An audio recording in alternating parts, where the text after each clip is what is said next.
Chapter 5. I wake up on time the next day, my heart pounding as soon as I open my eyes, but from excitement, not fear. I clean up my cage, then myself, pull on the zoo t-shirt, and sit on the bench closest to my cage waiting for Kyle.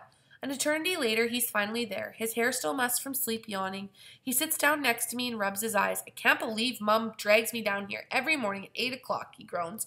It's summer. This is practically child abuse. Where are we going first? I ask when he looks like he's going to start snoring.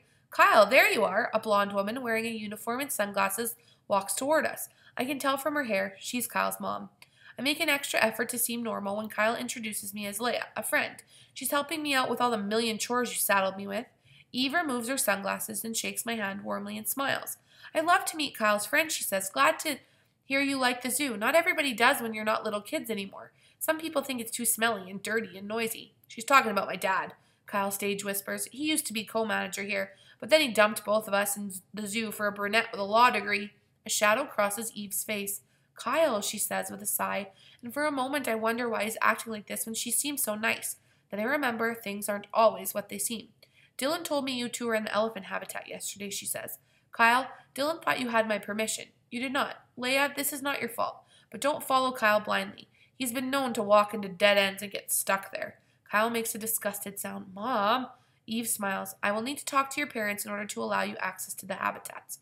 And then always under Dylan's strict supervision. Drop by my office when you like and give me your parents' name and phone numbers. Right, I mumble, and want to glare at Kyle for getting us into trouble. It's great to have you around, Leah, Eve says, but don't let Kyle bully you into doing his job for him. No, I say, I'm not, really. It's fun to help out a bit. I love animals. Eve smiles at me and nods. She tries to sneak a kiss on Kyle's temple, but he jerks away. I'll see you kids around, she says. Be careful. Nice, Kyle says with a hint of surprise when his mother's at earshot. She likes you. Good job. Why are you so mean to her, I ask. I'm not mean to her. I shrug. It's none of my business. Kyle stands up. Okay, let's get started. I'll deal with the apes. You handle the elephants, muck and feed. Not necessarily in that order. Then, I don't know, after that. I can't think this early in the morning. We'll see. The elephants, by myself? Didn't you hear what your mom said? He yawns. I heard. I know Mom's schedule. She goes straight to a meeting. She'll be tied up until noon. Dylan will be there too, so nobody's going to notice. I picture myself against the wall in the elephant enclosure with the big male approaching. Your mom's not the giant wild animal I was worrying about. Kyle shrugs. What's to worry about? Any trouble, you just leave. Any questions? Come to the ape habitat and get me. I'm easy to find. I'll be the least hairy ape around. But what if I do something wrong and they sit on me or something? What if... Kyle rubs his eyes. You did fine yesterday. You took forever, but it was fine. The elephants loved you, and you know elephants never forget. Do you want this job or not? The pay is lousy, I mutter. Quit complaining. You're getting room and board, Kyle says. He pushes himself to his feet and heads for the food storage with me in tow. What do you want for breakfast, banana or watermelon? Kyle slices up some watermelons while I eat a banana and a kiwi. The elephants love watermelon, he says, loading my cart with a ton of fruit and grain. It's their favorite. So give them some and they'll love you forever. Gee, maybe they'll trample all over me in excitement. Here, keys. He hands me a keychain, 2 keys hanging from a small metal elephant. I lost mine once but found them again, so now I have 2 sets. The larger key works on most of the bigger doors, the smaller one on regular doors. That's the general rule, anyway. They work on the habitats and cages, but not on any buildings. If there's a door you can't open with these 2, you're not supposed to go there. You mean you're not supposed to go there? I'm not supposed to go anywhere. Kyle doesn't listen. If anyone asks questions, you tell them you're with me. Right, and then when your mom finds out, she's going to pick a cage and throw us inside for good. Kyle takes a deep breath. Well, if you'd rather call your parents and get permission, I shake my head. Fine then. When you're done, come back to me. You should be finished long before I am. Okay. I push my cart toward the elephant area, nervous and excited both at once. Being with the elephants was magical, but being alone with them will be unbelievable. I glance around before I unlock the door and rush inside, relieved not to see anyone. Kyle is right. The elephants love watermelon. I end up hiding the watermelon at the bottom of the cart so the elephants will take some of the other fruit and grain too. It's dessert, I tell Leda as she tries to sneak her trunk toward a melon and gently push her head away with a nervous glance at her mother and aunties. Not sure they approve of me teaching Leda table manners. Now, first an apple and some grain. Grain is good for your digestion. I stay for a while, patting the elephants, playing with them like I watched Kyle do yesterday. Someone passes by, but she raises a hand in greeting, accepting that I belong there, and I wave back, feeling secure and confident in my zoo t-shirt and with the elephants by my side. Then I reluctantly leave the habitat and trudge back toward the primate area to search for Kyle. I find him with the orangutans. He has a baby wrapped around his neck. and the mother eating out of his palm, and he doesn't look at all miserable to be stuck doing zoo chores. You miss the fun stuff, Kyle says when he sees me. Playtime's over. He untangles himself from the baby's long arms and pushes him back to his mother, and we start mucking. Smells flare up when we stick our shovels into the scattered messes, and I wrinkle my nose. If apes are so smart, why don't you toilet train them? Not a bad idea, Kyle says. I'm sweaty and dirty when we're done, but it doesn't matter anymore because I know I can get a shower. We leave the orangutans and return the carts to the storage. Kyle gets us bottled water from a fridge, and we sit down on the grass next to another "Do not walk on the grass" sign. The chilled drink a welcome change from the tepid tap water I'm used to. I flinch when he reaches out, but he doesn't touch me, just gestures to a straw I hadn't realized was stuck in my hair. He grins. I figured it out. You sleep in the old tiger cage, don't you? The one we keep for the kids to play in. I glare at him. Well, I used to. He looks at me with pity. Can't be fun. I can probably get you a key to the basement of the administrative building. It's separated from the rest of the building, just like one giant storage room. One giant room for storage. No security system. Nobody ever goes there. Nothing there but junk and mice, but better than a cage. I shake my head. No thanks, I'm fine. You'd rather sleep in a cage that's on display for not being suitable for animals? Yep. You gotta be kidding. Oh, you've got that thing. What thing? Kyle's brow furrows. I saw a documentary. Some mental disease, some kind of phobia. They said some homeless people were homeless because being inside buildings terrified them.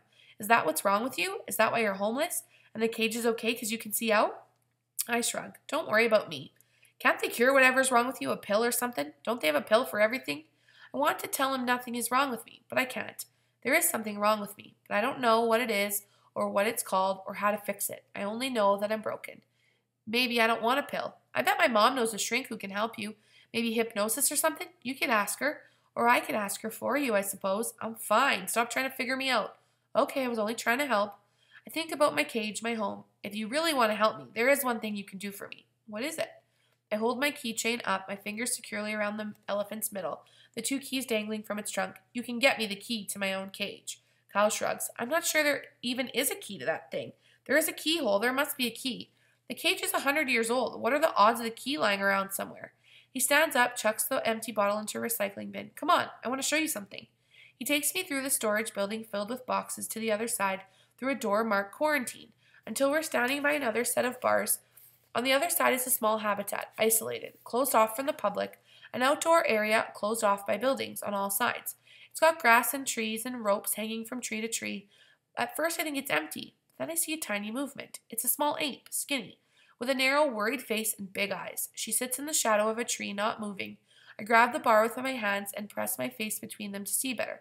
Her name is Tina, Kyle says. She arrived yesterday. She's a chimp, probably 5 years old. What's wrong with her? Why is she in quarantine? She looks really sick.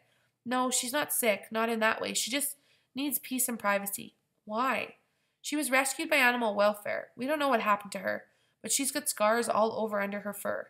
Pain claws over my insides. I hear the sounds of anger, fury, a sadistic chuckle.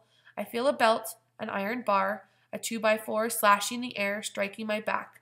I feel a fist in my stomach, a heavy boot on my fingers. I feel random thoughts on a collision course. Run, hide, fight, surrender. Bad, worse, worst, everywhere. No safe place, no safe people. She's very traumatized, Kyle continues. She behaves nothing at all like our regular chimpanzees. She's almost like another species. I hunch down, staring into the habitat, push my arms through the fence and reach toward her, but she's far away.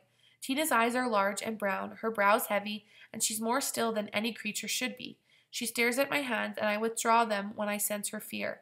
She doesn't know she's safe now. She doesn't know my hands won't hurt her. She doesn't know all I want to do is heal her. She looks damaged, even though her scars aren't visible under her fur. The wound is inside her mind, and her eyes tell me the whole story. I'm broken. I can almost hear her whisper, "Please fix me." "Can you help her?" I whispered. "Mom's trying. She's contacting some experts, but there's not much we can do here. We can provide her with shelter and safety, not much else. This is temporary. They're trying to find a sanctuary to take her." Tina lets out a low wail. I straighten up and breath is forced from my lungs in a rush of fury. Why? I don't understand. Why would someone beat her? It happens quite a lot. An easy way to train chimps is by using fear. They hurt her because it's easy? Kyle shrugs. People do all kinds of bad things for no good reason at all. What would make a difference if they had a good reason? What would be a good reason anyway? Tina looks so alone. Again, I reach through the bars toward her, But even though she's at a safe distance, she cringes and pulls away. Why can't you put her with the other chimps? Will she attack them? She might. Or be attacked, Kyle says. That's just as likely. Animals don't often show a lot of tolerance for someone who's different. Plus, she doesn't belong in a zoo. Our chimps are used to being here. They even like the attention, but this one wouldn't be able to handle the crowd. She needs a sanctuary. But in a sanctuary, would she need to be around other chimps, right? Kyle nods. Yeah. Will she be able to do that? I don't know. They'll try to train her, teach her to be a normal chimp. I don't know if it's possible. She sure is nothing like a normal chimp now. Tina moves, rocks forward and back. A sighing sound skims off her. I stare and she seems to notice. Her shoulders hunch. The rocking intensifies. I know what she feels. I know my gaze is like a million needles boring into her. I know how much it hurts, and I look away. I look at Kyle instead, and for a moment I look into his eyes, then past him over his shoulder.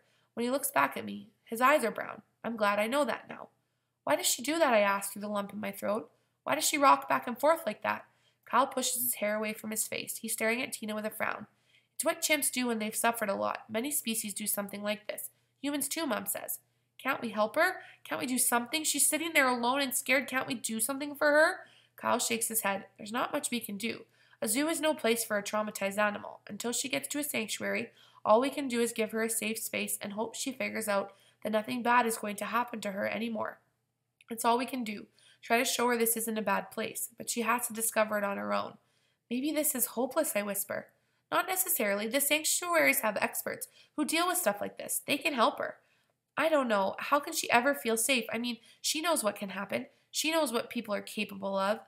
So she knows it can happen again. It doesn't matter how often everybody's nice to her. She knows evil is out there too, waiting. Maybe in time she'll forget. No, you don't think so? I shake my head, tears for Tina gathering behind my eyes, but I don't let them through. She'll never forget. She can't forget. She has to be prepared in case it happens again.